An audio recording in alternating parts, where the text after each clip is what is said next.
तो ये पंचायत चुनाव में विलंब क्यों?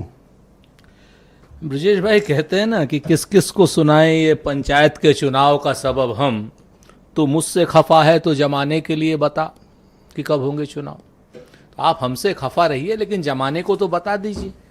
अभी भारतीय जनता पार्टी के और सत्ताधारी दल में जो पंचायती राज मंत्री हैं उनके प्रवक्ता ने स्पष्ट रूप से कर दिया कि साहब हम असक्षम हैं, हम लोग नाकारा हैं, हम लोग चुनाव नहीं करा सकते समय से।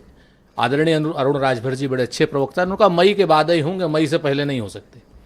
आज ये पहली बार कम से कम मैं इनको धन्यवाद दूंगा कि इन्होंने आधिकारिक घोषणा कर दी कि समय पर नहीं होगा। हाँ, समय पर चुनाव नहीं होगा। पर इनके पिताजी आज सुबह ही बयान दिए हैं अभी आप कि समय पर होगा। हाँ, अभी अब पर मैं अरुण की बात मानता हूं। नहीं, अरुण एक सीरियस आदमी है। इसलिए ना इन्होंने दो चीजें बड़ी, एक चीज आपने कही कि साहब राज्य सरकार नहीं बता रही, राजभर जी बता रहे हैं। अरे राजभर जी ही तो राज्य सरकार हैं, कैबिनेट मिनिस्टर हैं। अच्छा, हाँ, कैबिनेट मिनिस्टर हैं सर। योगी जी की कैबिनेट में जितने कैबिनेट मंत्री हैं वो राज्य सरकार हैं। आप तो बीजेपी को क्लीन चिट दे रहे हो। नहीं, बिल्कुल राजभर जी पे तोहमत मर ना, ना ना, खाली राजभर जी पे तोहमत नहीं है। ये पूरी जो मंत्रिमंडल की सामूहिक जिम्मेवारी है। अगर एक कैबिनेट मंत्री ने कहा तो माना जाएगा। अब अरुण राजभर जी कह रहे हैं, जो उनकी पार्टी के प्रवक्ता हैं, वो कह रहे हैं समय पर नहीं होंगे, और राज्य सरकार यानी अरुण क्या नाम ओपी राजभर जी कह रहे हैं कि समय पर होंगे। अब इन सब चीजों को आपको, मैं तो अरुण के साथ हूं इस मामले में, बहुत स्पष्ट है।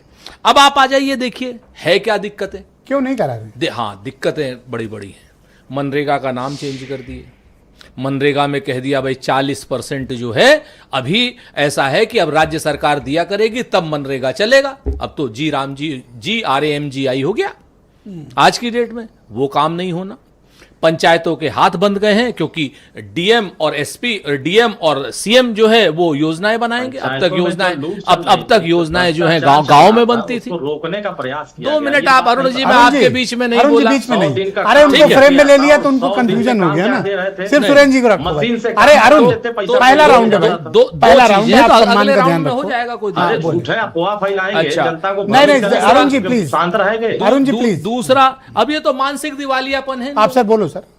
अब आज की डेट में आपके पहले राउंड में जो बोले वो मानसिक रूप से दिवालिया। सर आप कंटिन्यू सर। बहुत साफ सी बात है। तो आप इस चीज को देखिए। दूसरी बात, गांव में एक चीज स्पष्ट हो गई है कि चाहे पश्चिम एशिया का क्राइसिस युद्ध के क्राइसिस के नाम पर हो, चाहे तेल के क्राइसिस के नाम पर हो, चाहे 69,000 शिक्षकों के क्राइसिस के नाम पर हो, चाहे वो दलितों को पेशाब चटवाने के क्राइसिस के नाम पर हो, चाहे महिलाओं के प्रति जो अपराध जो है उत्तर प्रदेश में नंबर 1 है। आज 9 साल हो गए, 9 बार नहीं 900 बार भारतीय जनता पार्टी की सरकार को माफी मांगनी चाहिए।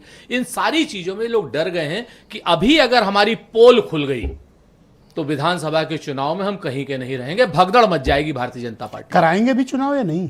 मुझे तो देखिए, जो पिछड़ा विधानसभा के बाद जो पिछड़ा वर्ग आयोग अभी तक नहीं बनाया है इन्होंने, अभी तक या तो घोषणा कर दी हो, क्या नाम राज्य सरकार ने, अभी तक तो कोई घोषणा करी नहीं। उनको भी 3 महीना तो चाहिए ना कम से कम। क्यों एक दिन में तो कर नहीं पाएंगे। अच्छा, दूसरी चीज, इतने गजब के नाकारा लोग हैं ब्रजेश भाई कि एक बीएलओ से जो है 11 करोड़ वोटर है जी, 11 करोड़ वोटर हैं पंचायत के चुनाव में। और दूसरा, उसी बीएलओ से जो केंद्र सरकार की जो चुनाव की वोटर लिस्ट है उसमें 14-15 करोड़ बीएलओ है, वोटर है। ये कौन बेईमानी है, ये नहीं समझ में आ रहा।